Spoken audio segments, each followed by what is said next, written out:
हम लोग class 10th chemistry के चैप्टर नंबर 4 कार्बनिक यौगिक को पढ़ रहे थे। इसके पिछले क्लास में हम लोगों ने एटम परमाणु के बारे में काफ़ी ही विस्तार पूर्वक पढ़ाई की थी। हम लोगों ने उसमें जाना था कि परमाणु किसे कहते हैं और परमाणु के महत्वपूर्ण 25 तथ्यों को हम लोगों ने सीखा था। हम लोगों ने यह जाना था कि जो परमाणु होता है वो 3 उप परमाणविक कण इलेक्ट्रॉन, प्रोटॉन और न्यूट्रॉन से मिलकर बना होता है। हम लोगों ने यह पढ़ा था कि जो परमाणु के नाभिक होते हैं उसमें प्रोटॉन और न्यूट्रॉन पाए जाते हैं, जबकि इलेक्ट्रॉन उसके बाहरी कक्ष में पाए जाते हैं। आज के क्लास में हम लोग उस इलेक्ट्रॉन के बारे में जानेंगे कि इलेक्ट्रॉन कक्ष में कहाँ पाए जाते हैं। हम लोगों ने पिछले क्लास में उस कक्ष का नामकरण नेमिंग भी सीखा था, तो आइए थोड़ा सा रिपीट करके हम लोग आज की क्लास को आगे बढ़ाते हैं। जो परमाणु होगा वो एक स्फेरिकल शेप का होगा, गोलाकार होगा। उसके केंद्र को नाभिक या न्यूक्लियस कहते हैं। उसके केंद्र को नाभिक या न्यूक्लियस कहते हैं, जिसमें प्रोटॉन और न्यूट्रॉन पाए जाते हैं। जबकि नाभिक के चारों ओर इलेक्ट्रॉन रिवॉल्व करते रहते हैं, और जहां इलेक्ट्रॉन रिवॉल्व करते हैं, जहां इलेक्ट्रॉन चक्कर लगाते हैं, उसको कक्ष या शेल या ऑर्बिट कहा जाता है। नाभिक से जो फर्स्ट वाला कक्ष होगा उसको के कहा जाएगा, सेकेंड वाले को एल कहेंगे, थर्ड वाले को एम कहेंगे और फोर्थ वाले को एन कहा जाएगा। K shell, L shell, M shell और एन शेल। हम लोग कक्ष को या ऑर्बिट को हम लोग जो है स्मॉल एन से सूचित करते हैं। n बराबर 1 जो है ये पहले कक्ष को बता रहा होगा, n बराबर 2 ये दूसरे कक्ष को बता रहा होगा, n बराबर 3 ये कक्ष का तीसरा कक्ष होगा, और n बराबर 4 ये चौथे कक्ष को बता रहा होगा। अब हम लोग यह जानेंगे कि उस इलेक्ट्रॉन की जो जगह है उस परमाणु में कहाँ है, और इसको जानने के लिए आज हम लोग एक एग्जाम्पल के साथ बड़े ही सरल तरीके से, बड़ा ही साधारण तरीके से पूरी कहानी को विस्तार पूर्वक समझेंगे। तो आइए इस जो पूरा परमाणु है, इस पूरे परमाणु को हम लोग एक गांव, एक विलेज मान लेते हैं, ठीक है। और ये हमारा एक पूरा विलेज है, और इस विलेज को हम लोगों ने 4 कॉलोनी में बांट रखा है। जबकि जो कॉलोनी होगा वो हमारे कक्ष, हमारे शेल या ऑर्बिट को बता रहा होगा। ये जो कॉलोनी है ये आपको 4 कक्ष को बता रहा है, 4 जो है शेल को बता रहा है, ओके। उसके बाद हम लोग देखेंगे जो हाउस है ये हमारे उप कक्ष या सब शेल को बता रहा होगा।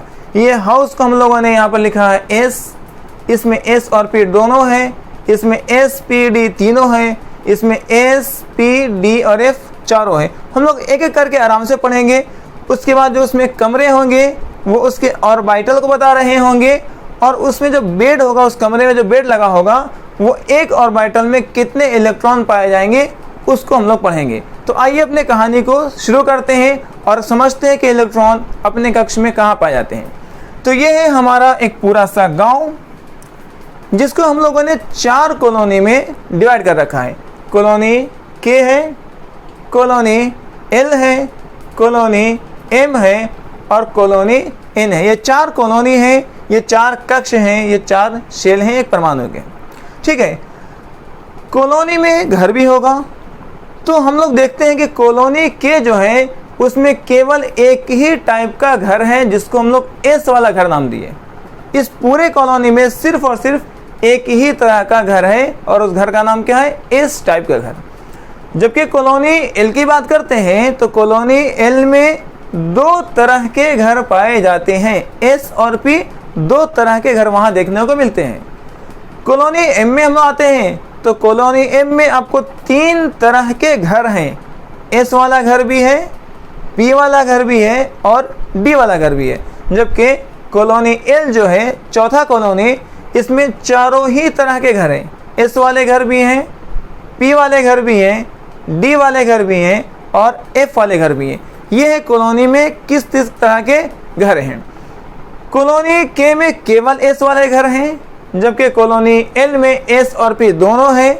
कॉलोनी एम में एस पी डी तीनों तरह के घर मौजूद हैं, और जबकि कॉलोनी एन में आपको चारों एस पी डी एफ चारों घर मौजूद हैं। अब हम लोग यह जानेंगे कि जो एस वाला घर होगा, इस टाइप का घर, वो ऐसा घर बनाएगा जिसमें सिर्फ और सिर्फ एक ही रूम में रहेगा। जहाँ जहाँ एस वाला घर बनेगा ना, वो सिर्फ और सिर्फ एक ही रूम का घर बनाएगा। मतलब एस जो घर है वो उसमें कमरों की संख्या, रूम कितने हैं, केवल एक है। जहाँ भी एस का घर होगा वो एक ही रूम का घर बनेगा। तो यहाँ भी देखेंगे कि एस में रूम कितने बनाए, केवल एक। यहाँ भी एस में रूम एक है और यहाँ भी एस में रूम एक है। ठीक है। अब हम लोग देखते हैं कि पी जो घर है उसमें कितने रूम बने होंगे। तो पी का जो घर होगा उसमें 3 कमरे होंगे, 3 रूम होंगे। जहाँ जहाँ भी पी वाला घर बना होगा उसमें 3 रूम बने होंगे।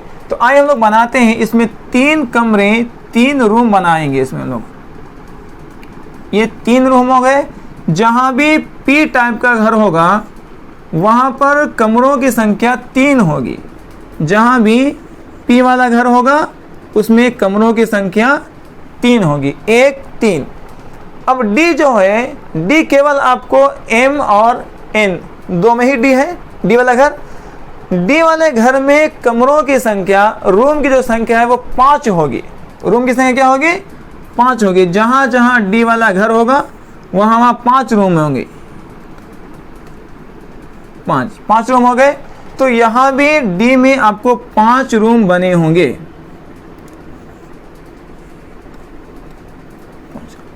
इसी तरीके से जो एफ वाला घर है उस एफ वाले घर में 7 रूम बने होंगे।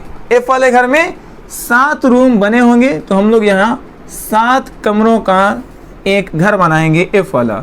1 2 3 4 5 और 2 7 ये हो गए। ठीक है। अब हम लोग यह जानेंगे कि जो घर है उसमें रूम आपने देख लिया कि एस वाले में केवल एक ही रूम का घर है, जबकि पी वाला जो घर है उसमें 3 रूम बनाए गए हैं। जहाँ जहाँ पी वाला घर है वहाँ वहाँ 3 रूम वाले घर हैं। डी में 5 रूम है और एफ में 7 रूम है। आसानी से याद कर सकते हैं 1 3 5 7 करके। लेकिन यहाँ पर ध्यान रखें कि जो भी घर होगा, जो भी रूम होंगे, हर रूम में 2 ही बेड लगे होंगे। मतलब 2 ही लोग एक रूम में रह सकते हैं। चाहे घर कोई भी हो, एस हो, पी हो, डी हो, एफ हो, कोई भी घर हो, उसके रूम में 2 बेड ही लगे होंगे। तो आइए हम लोग सब रूम में अपना बेड लगाते हैं। तो इस वाले में एक ही रूम है तो यहाँ पर टोटल आपको 2 ही बेड लगाए जा सकते हैं। ठीक है।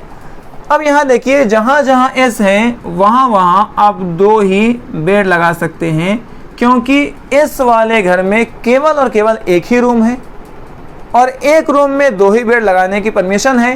तो इस जहाँ जहाँ घर बनाएगा उसमें केवल 2 लोग ही रह सकते हैं। यहाँ भी देखें एक रूम है तो 2 लोग रहेंगे, यहाँ भी देखें एक रूम है तो 2 लोग रहेंगे।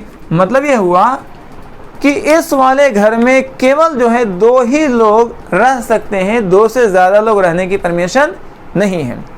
अब आते हैं पी वाले में, देखते हैं।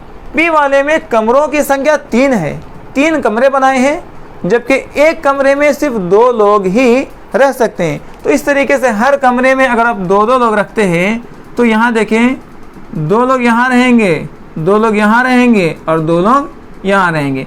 मतलब पी वाले में टोटल जो है 6 बेड लगाए जा सकते हैं। मतलब टोटल 6 लोग यहाँ रह सकते हैं। तो आए सब में हम लोग यहाँ बेड लगाते हैं। 2 बेड यहाँ होगा, 2 बेड इस कमरे में होगा और 2 बेड इस कमरे में होगा।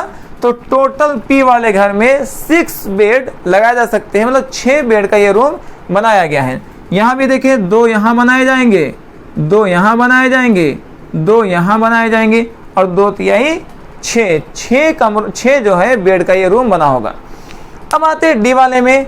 अब देखें कि डी में जो घर है, जो रूम है, वो रूम आपको 5 रूम बनाया गया है और हर रूम में अगर 2-2 बेड लगाए जाएंगे तो 5 2 जा 10, 5 दूनी 10 जो है बेड यहाँ लगाए जा सकते हैं। तो आइए अपने बेड को बनाते हैं। 2 यहाँ होंगे, 2 यहाँ होंगे, 2 यहाँ, 2 यहाँ और 2 यहाँ। इस तरीके से इसमें टोटल 10 जो है बेड लगाए जा सकते हैं डी वाले घर में।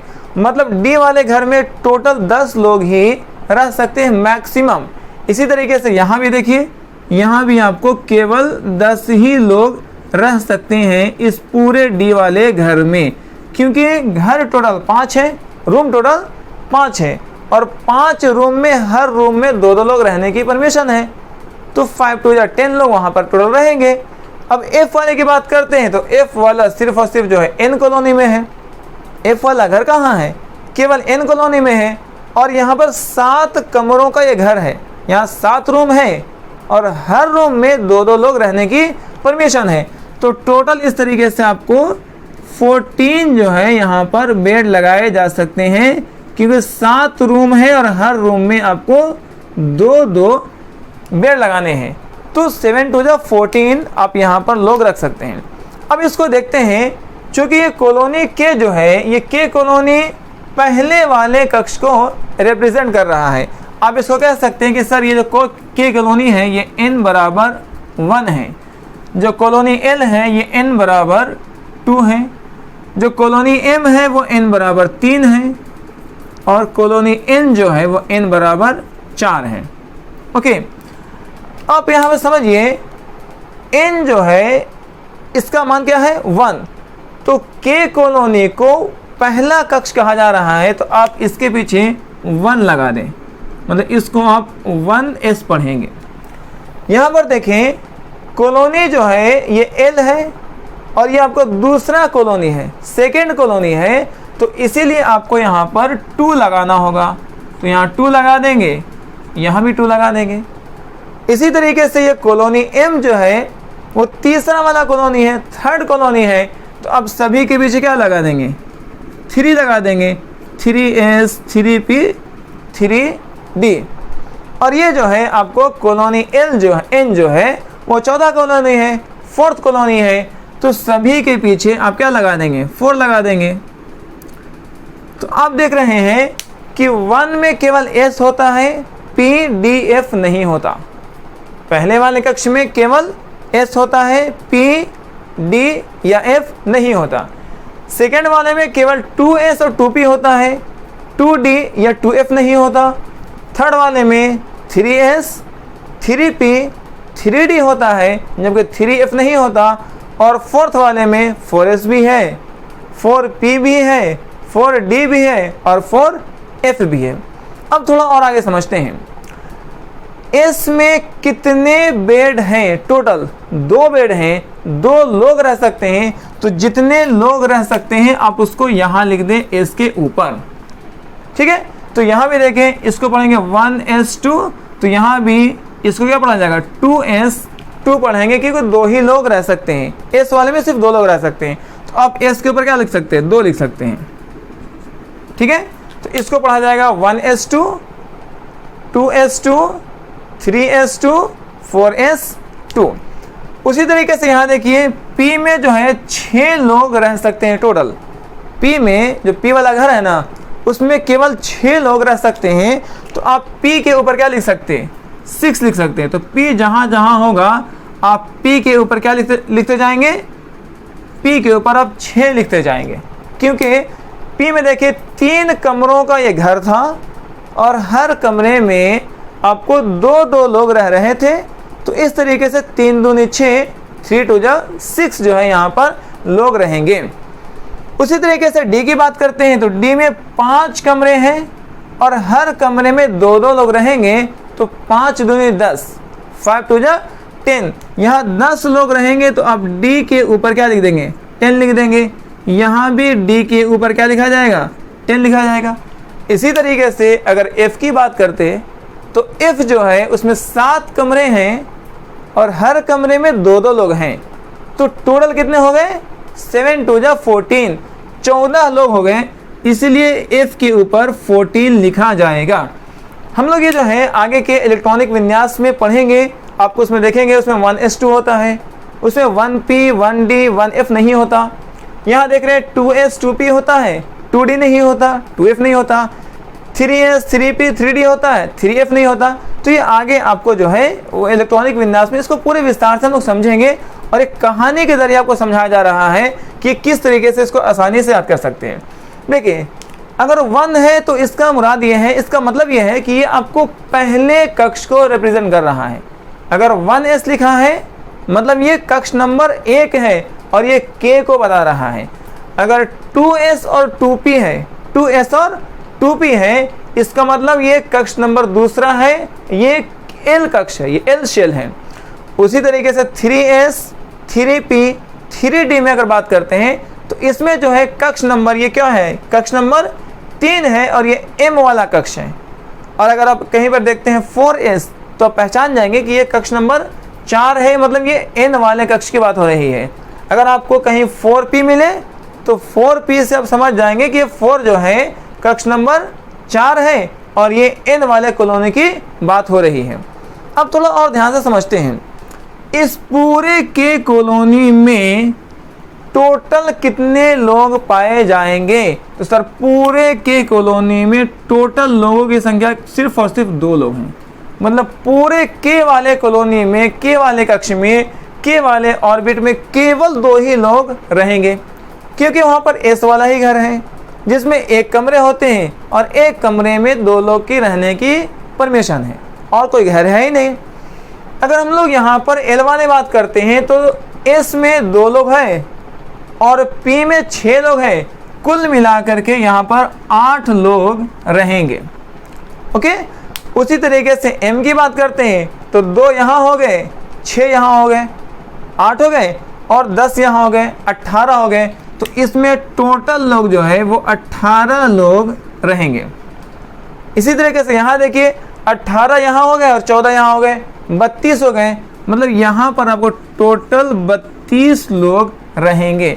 आप पढ़े होंगे 2, 8, 18, 32। इसको एक कहानी के जरिए बड़े ही आराम से समझाया गया है। अब इसी को हम लोग अपने अपने परमाणु में समझते हैं कि किस तरीके से परमाणु में रहेगा। देखिए,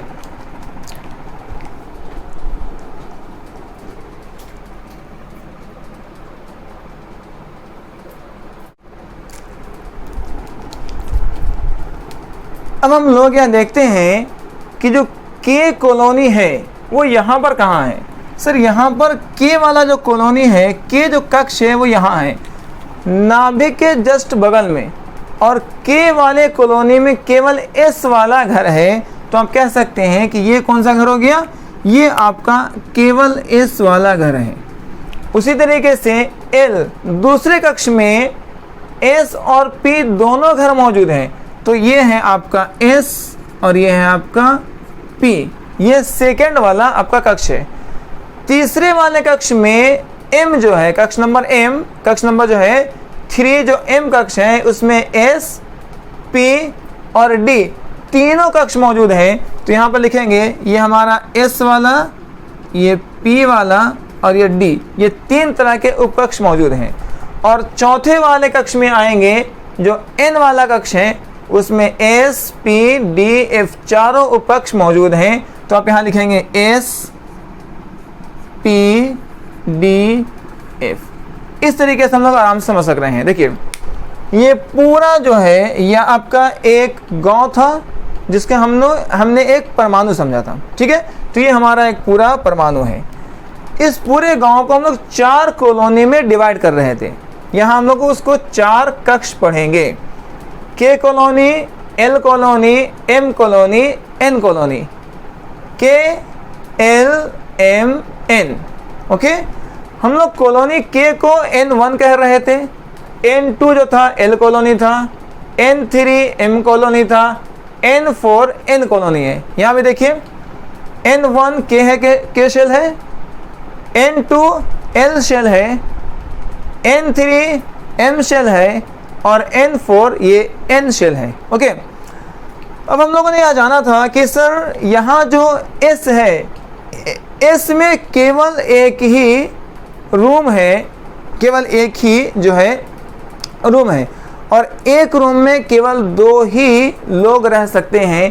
तो आप कह सकते हैं कि सर इस वाले में केवल और केवल 2 ही लोग की रहने की परमिशन है, तो यहाँ पर केवल 2 लोग ही रह सकते हैं।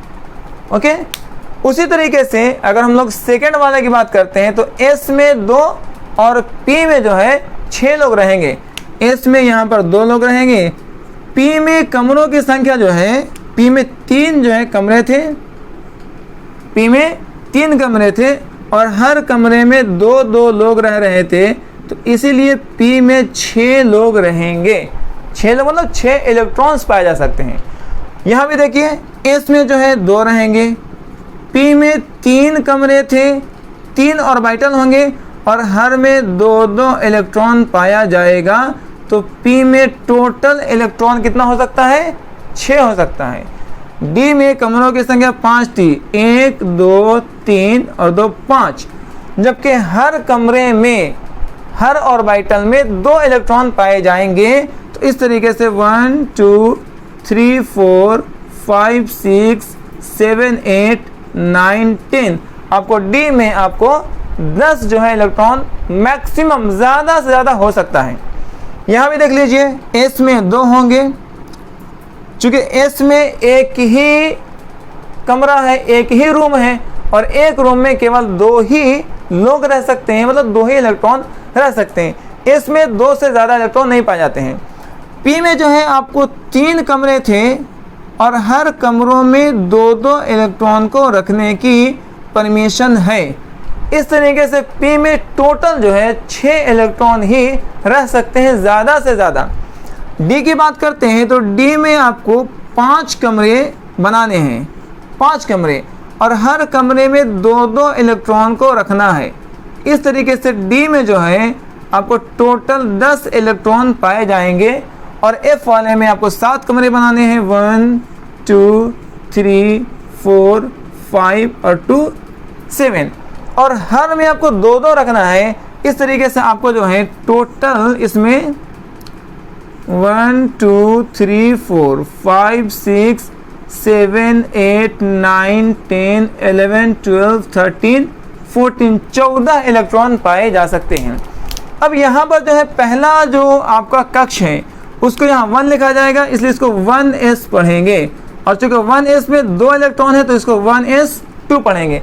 आगे इलेक्ट्रॉनिक विन्यास में आपको 1s2 2s2 2p6 वगैरह पढ़ाएंगे तो आपको आराम से समझ में आएगा कि सर S के ऊपर 2 क्यों लिख रहे हैं, P पर 6 ही क्यों लिख रहे हैं, D पर जो है 10 क्यों लिखा जा रहा है, F पर 14 क्यों लिख रहे हैं। आपको आराम से क्लियर हो रहा होगा कि सर S पर 2 क्यों आ रहा है, P पे 6 क्यों आ रहा है, D पर 10 क्यों आ रहा है, F पर 14 क्यों आ रहा है, 4F का क्या मतलब होता है, 3D का क्या मतलब होता है। अब आराम से समझ में आ रहा होगा। यहाँ देखें, ये जो है आपको सेकेंड वाला कक्ष है, इसलिए इसके पीछे आपको 2 लिखा जाएगा, 2s और 2p। चूँकि S में 2 इलेक्ट्रॉन है, यहाँ 2 लिखा जाएगा, और यहाँ P में 6 इलेक्ट्रॉन है तो 6 लिखा जाएगा, 2s 2p। यहाँ आप देख सकते हैं कि 1 में P नहीं है, सेकेंड में 2s भी है, 2p भी है, बट 2d नहीं है। 3 में अगर आते हैं तो यहाँ 3s है, 3p है, 3d है। S में 2 इलेक्ट्रॉन है, 2 लिखा जाएगा। P में 6 इलेक्ट्रॉन टोटल हैं, 6 लिखा जाएगा, और D में 10 इलेक्ट्रॉन है तो यहाँ पर 10 लिखा जाएगा। तो 3s 3p 3d तीनों होता है। अगर हम लोग बात करते हैं चौथे वाले कक्ष में तो इसको 4s 4p 4d 4f कहा जाएगा।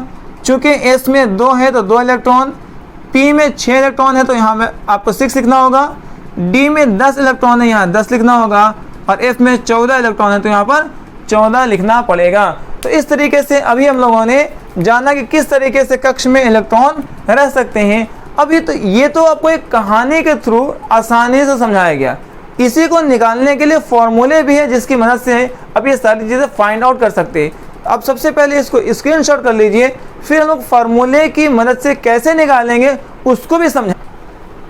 अभी तक हम लोगों ने जाना कि जो कक्ष है, शेल, ये जो ऑर्बिट है, उसको स्मॉल n से रिप्रेजेंट करते हैं। तो आइए उसको एक चार्ट में हम लोग बना लेते हैं ताकि याद करना हम लोग को आसान हो जाए।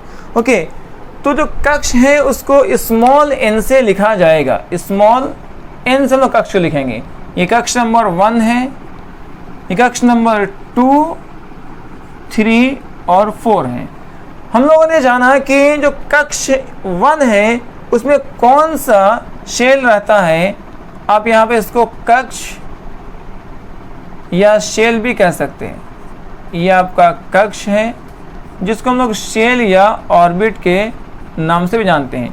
तो पहले कक्ष को K कहा जाता है, दूसरे कक्ष को L कहा जाता है, तीसरे वाले कक्ष को M कहा जाता है और चौथे वाले कक्ष को N कहा जाता है। इसको हम लोग आराम से अब याद कर सकते हैं। जो N का मान 1 है, स्मॉल n जो है, उसका पहला कक्ष K, दूसरा कक्ष L, तीसरा कक्ष M और चौथा कक्ष N है। उसी तरीके से जो उप कक्ष हैं S, P, D, F, इसको स्मॉल l से लिखा जाता है। किसे लिखेंगे? स्मॉल l जो है वो आपको उप कक्ष को बताता है और इसको 0 से नंबरिंग स्टार्ट करते हैं। 0, 1, 2, 3, यहाँ से नंबरिंग शुरू करते हैं। L0, 1, 2, 3 और L0 में जो है आपका उप कक्ष कौन सा आएगा उसको समझते हैं। L0 में उप कक्ष आपका आता है S। L1 जो है वो P उप कक्ष को बताता है, L2 जो है वो D को बताता है और L3 जो है वो F उप कक्ष को बताता है। ये सारे जो आपको ये बताए जा रहे हैं इसको बहुत अच्छे से याद करके रखना है, ताकि हम लोग नेक्स्ट जो है क्लासेस में जब पढ़ाई करेंगे इलेक्ट्रॉनिक विन्यास तो वहाँ पर आपको ये वैल्यू बहुत काम आएंगे कि K जो है N का किसका मान है, L N का कितना का मान होता है, P जो है L कितना का मान होता है। ये बहुत ज़रूरी है आगे के इलेक्ट्रॉनिक विन्यास को समझने के लिए। और फिर वहाँ से हम लोग जो है इस टॉपिक को जब अच्छे से समझ लेंगे, इलेक्ट्रॉनिक विन्यास को समझ लेंगे, तो वहाँ से संयोजकता, संयोजी इलेक्ट्रॉन को समझेंगे। फिर हम लोग धीरे धीरे बंध को पढ़ेंगे कि कैसे बंध बनाए जाते हैं, कौन सा जो है तत्व कौन सा बंध बनाएगा, कैसे हम लोग आगे बंध को एक दूसरे से समझते हैं कि कौन सा बंध कोई आयनिक बनाता है, कोई सह संयोजक बनाता है। ये सारी बातें धीरे धीरे समझ आएंगी। जब तक हम लोग ये बेसिक क्लास को अच्छे से नहीं पढ़ेंगे, आगे के जो टॉपिक्स हैं वो बहुत टफ हो जाएंगे। आपको इलेक्ट्रॉनिक विन्यास निकालना नहीं आएगा। जब इलेक्ट्रॉनिक विन्यास नहीं निकालेंगे तो आपको बाहरी कक्ष के इलेक्ट्रॉन समझ नहीं आएंगे, संयोजी इलेक्ट्रॉन समझ नहीं आएगा, संयोजकता समझ नहीं आएगा। फिर वहाँ से आपको बंध बनाने बहुत मुश्किल होंगे। तो इसलिए आपको बिल्कुल ही बेसिक से, बिल्कुल स्टार्ट से जो है आपको एक एक चीज़ बड़े विस्तार से पढ़ाया जा रहा है, ताकि आप शुरू से एक एक चीज़ को ध्यान से पढ़ें, किसी को स्किप ना करें, ताकि आगे क्लासेस को समझने में आपको बिल्कुल आसानी हो। हम लोग जब इसको पढ़ेंगे तो धातु अधातु को समझना, कार्बन और उसके यौगिक को समझना बड़ा ही आसान हो जाएगा। तो ये चीज़ें आप अच्छे से याद कर लेंगे कि जो कक्ष है, शेल, ये जो ऑर्बिट है, इसको स्मॉल n से लिखेंगे। N1 जो है K शेल है, N2 L शेल है, N3 M शेल है और N4 ये जो है N शेल है। उसी तरीके से जो उप कक्ष हैं, उप कक्ष को हम लोग पढ़ेंगे स्मॉल l से और ये 0 से स्टार्ट होगा। कहाँ से शुरू होगा? 0 से शुरू होगा। जो L0 है वो S वाले उप कक्ष को बताता है। L का मान 1 ये P वाले उप कक्ष को बताता है। इसी तरीके से L का मान 2 ये D वाले उप कक्ष को बताता है। इसी तरीके से L का मान 3 ये F वाले उप कक्ष को बताता है। अब इसको पहले स्क्रीन। अब हम लोग यह जानेंगे कि कोई भी उपकक्ष S या P या D या F जो है उसमें ऑर्बिटल्स कितने होते हैं, मतलब आम भाषा में कमरों की संख्या कितनी होती है। हमने आपको बताया था कि S में 1 कमरे होते हैं, P में 3 कमरे होते हैं, D में 5 कमरे होते हैं और F में 7 कमरे होते हैं। 1, 3, 5, 7। आइए इसको 2 फार्मूलों की मदद से हम लोग इसको आसानी से निकाल सकते हैं। देखिए, पहला कहता है formula -L to L formula, -L to L। आपको इस फार्मूले की मदद से आप आराम से किसी भी -L to L इस फार्मूले की मदद से किसी भी उपकक्ष में नंबर ऑफ ऑर्बिटल्स उसको आराम से निकाल सकते हैं। आइए हम लोग शुरू करते हैं। हम लोग पहले L का मान 0 लेते हैं। L का मान हम लोग 0 लेते हैं। अब बताएं L का मान जब 0 लेंगे तो कौन सा उपकक्ष होगा? उपकक्ष होगा यहाँ पर S वाला उपकक्ष है। अब देखते हैं इस S वाले उपकक्ष में हमारे कितने कमरे आते हैं। तो फार्मूला यूज़ करना है -L to L formula, -L to plus L formula. Okay, अब क्या कीजिए, यहाँ पर आप एल का वैल्यू रखिए 0, -0 से +0 में, तो -0 टू +0 करेंगे तो आप जानते हैं कि 0 में माइनस हो या प्लस हो एक ही संख्या बनता है, मतलब ना तो 0 माइनस में होता है ना तो प्लस में होता है। तो आप सिर्फ और सिर्फ यहाँ पे क्या लिखेंगे, 0 लिखेंगे। अब बताएं 0 कितना अंक होता है, 0 एक डिजिट है ना, 0 एक अंक है। तो यहाँ पर बताएं कमरों की संख्या फाइनली कितना आया, 1। इसीलिए आपको बताया गया था कि एस वाले में केवल एक ही ऑर्बिटल, एक ही कमरे होंगे।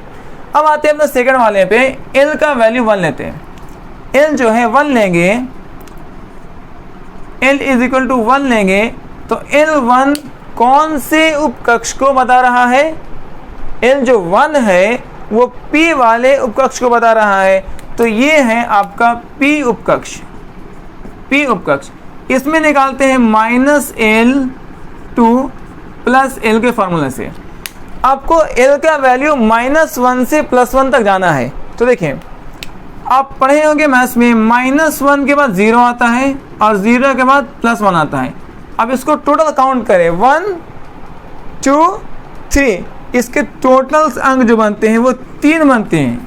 इसीलिए आपको यहाँ बताया गया था कि P में कमरों की संख्या, जो नंबर ऑफ ऑर्बिटल्स होते हैं वो 3 होते हैं। अब हम लोग आते हैं अपने तीसरे वाले पे, L का मान हमको 2 लेना है। L का मान क्या लेंगे, L का मान 2 लेंगे। जब L का मान 2 लेना है तो कौन सा उपकक्ष मिलेगा हमको, D वाला उपकक्ष मिलेगा। तो हम यहाँ लिखेंगे D उपकक्ष। क्या लिखेंगे, D उपकक्ष लिखेंगे। और वही फॉर्मूला यूज करना है, -L2 + L। अब आपको क्या करना है, L का मान -2 से +2 तक जाना है। तो देखिए, आप लिखेंगे -2, -2 के बाद -1, -1 के बाद 0, 0 के बाद +1 और +1 के बाद +2। अब टोटल अगर काउंट करेंगे तो 1 2 3 4 5, इसमें 5 अंक आते हैं। तो आप लिख सकते हैं सर इसका टोटल जो अंक बना वो 5 बना, इसीलिए D में कमरों की संख्या 5 रखी गई थी। अब इसी तरीके से अपने चौथे वाले L का मान 3 लेकर के आराम से बना सकते हैं। देखिए, अगर आप L का वैल्यू जो है वो 3 लेते हैं, ठीक है, स्मॉल l अगर आप 3 लेते हैं तो आपको उपकक्ष मिलता है D, F। उपकक्ष क्या मिलेगा, आपको F मिलेगा। अब F में आप ऑर्बिटल की संख्या पता कर सकते हैं, सेम फॉर्मूला यूज करना है। फॉर्मूला है -L2 + L, ठीक है। अब यहाँ पर आपको -3, L का वैल्यू -3 से +3 तक जाना है। तो आप यहाँ लिखें, -3 के बाद क्या आएगा, -2, फिर -1, फिर 0, फिर +1, फिर +2, फिर +3।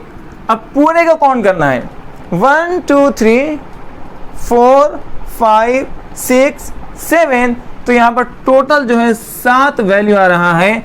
इसीलिए F का टोटल जो वैल्यू होता है, कमरों की जो संख्या होती है, जो नंबर ऑफ ऑर्बिटल्स होते हैं वो 7 होते हैं। तो इस तरीके से हमने इस फॉर्मूले की मदद से आपको बताया।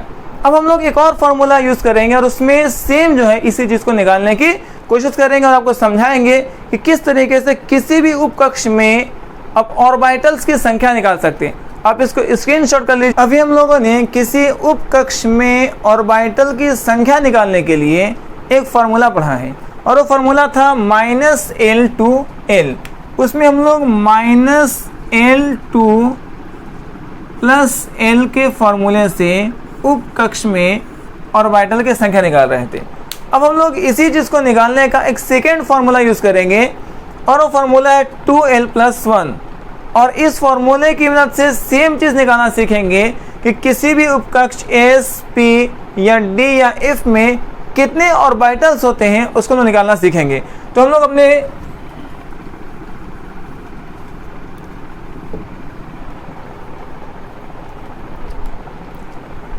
अभी हम लोग जो है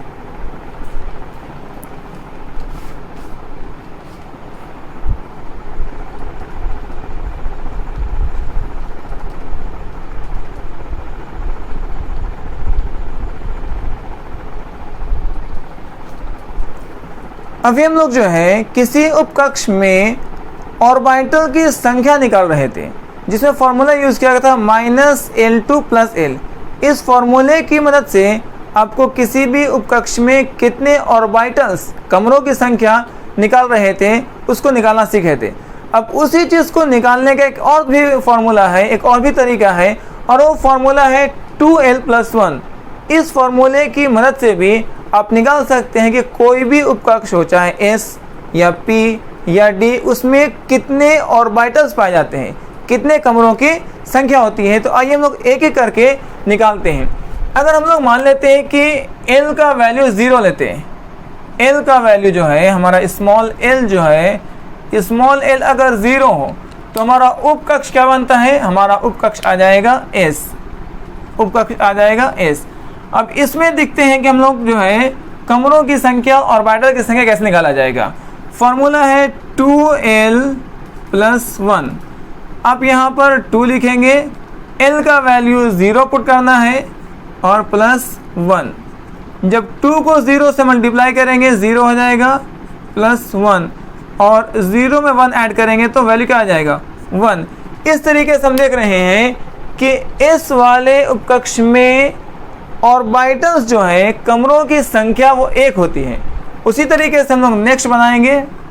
अगर हम L का मान 1 रखते हैं, L जो है स्मॉल l वो अगर 1 लेते हैं, तो हम जानते हैं कि स्मॉल l 1 में कौन सा उपकक्ष आता है, तो P वाला उपकक्ष आ रहा है। स्मॉल l जो है 1 में P वाला उपकक्ष है। अब निकालते हैं कि P में कितने ऑर्बिटल्स पाए जाते हैं। हमारे पास फॉर्मूला था 2L + 1 का फॉर्मूला, 2L + 1।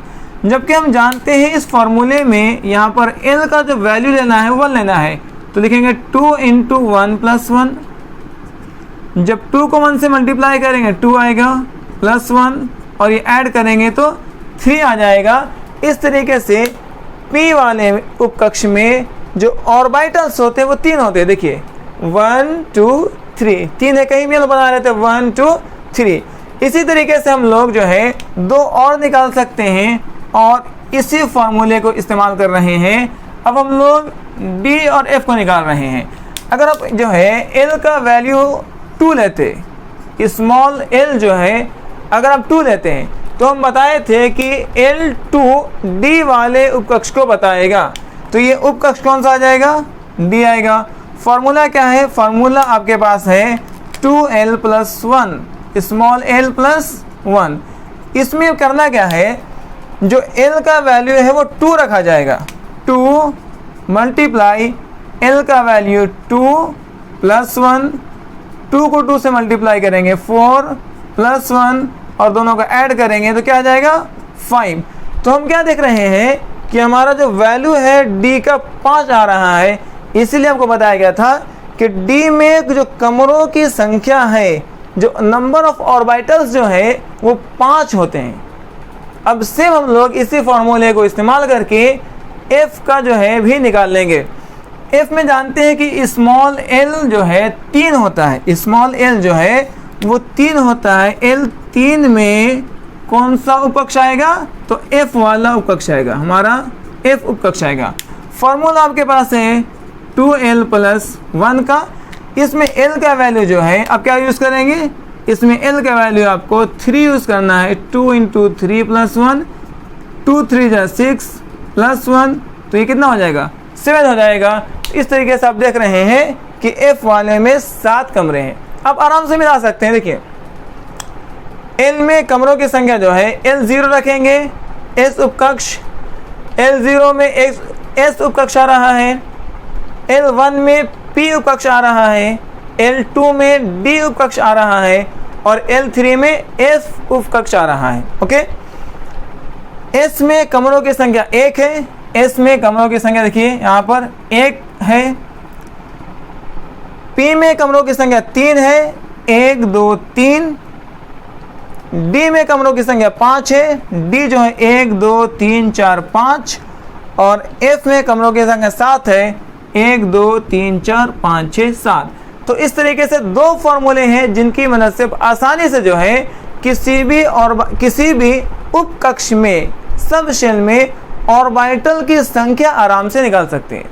अब हम लोग अपने क्लास को लास्ट करेंगे और से समझेंगे कि किसी भी उपकक्ष में जो टोटल इलेक्ट्रॉन्स होते हैं उसको कैसे निकालेंगे। हमने इस फॉर्मूले की मदद से पढ़ा कि किसी भी उपकक्ष में कितने ऑर्बिटल्स पाए जाते हैं।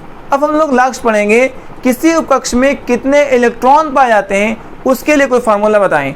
तो देखिए, अब कुछ नहीं करना है, आपको किसी भी उपकक्ष में आपको पता करना है इलेक्ट्रॉन की संख्या। क्या निकालना है? आपको निकालना है इलेक्ट्रॉन की संख्या। तो करना कुछ नहीं है, इसमें क्या कीजिए, आप जो फॉर्मूला है उस फॉर्मूले में 2 से मल्टीप्लाई कर दें। 2 से मल्टीप्लाई कर दें, 2 ब्रैकेट 2l+1।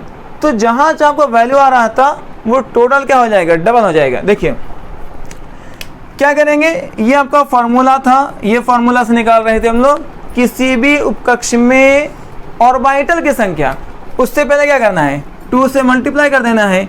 इस पूरे में क्या होगा? 2 से मल्टीप्लाई, यहाँ भी 2 से मल्टीप्लाई, यहाँ भी 2 से मल्टीप्लाई इज इक्वल टू 2। अब देख सकते हैं कि एस में टोटल इलेक्ट्रॉन्स कितने थे? 2। देखिए यहाँ पर एस में टोटल 2 इलेक्ट्रॉन थे, तो इसीलिए तो आपको एस के ऊपर क्या लिखा गया था? पावर 2 लिखा गया था। सेम जो है हम लोग क्या करेंगे, अब पी को निकालेंगे। ओके, हम लोग जो है पी को निकालने के लिए फॉर्मूला हमारे पास ये था 2l+1, जिससे हम लोग निकाल रहे थे किसी उपकक्ष में ऑर्बिटल की संख्या। उसमें करना क्या था, आपको फॉर्मूले से पहले 2 से मल्टीप्लाई करना था। जब फॉर्मूले से पहले 2 से मल्टीप्लाई करेंगे तो आप करेंगे यहाँ पर इस पूरे के पहले 2 से मल्टीप्लाई करना होगा, यहाँ भी 2 से मल्टीप्लाई करेंगे और यहाँ भी 2 से, तो 2 3 जा 6। देखिए P में जो नंबर ऑफ इलेक्ट्रॉन्स हैं, इलेक्ट्रॉन की संख्या कितना हो सकता है? 6। देखिए यहाँ पर 2 4 6 टोटल 6 इलेक्ट्रॉन पाए जाते हैं, इसीलिए P के ऊपर क्या लिखा जाता है? 6 लिखा जाता है। सेम इसी फॉर्मूले को मदद से हम लोग 2 और में निकाल सकते हैं। अब आराम से इसको घर पे ही प्रैक्टिस कर सकते हैं। देखिए ये L का वैल्यू 2 लेंगे, तो L2 में कौन सा उपकक्ष आ रहा है? L2 में D वाला उपकक्ष है। ठीक है, फॉर्मूला हमारे पास था 2l+1। इस फॉर्मूले की मदद से आप क्या निकाल रहे थे? इस फॉर्मूले की मदद से आप ऑर्बिटल की संख्या निकाल रहे थे।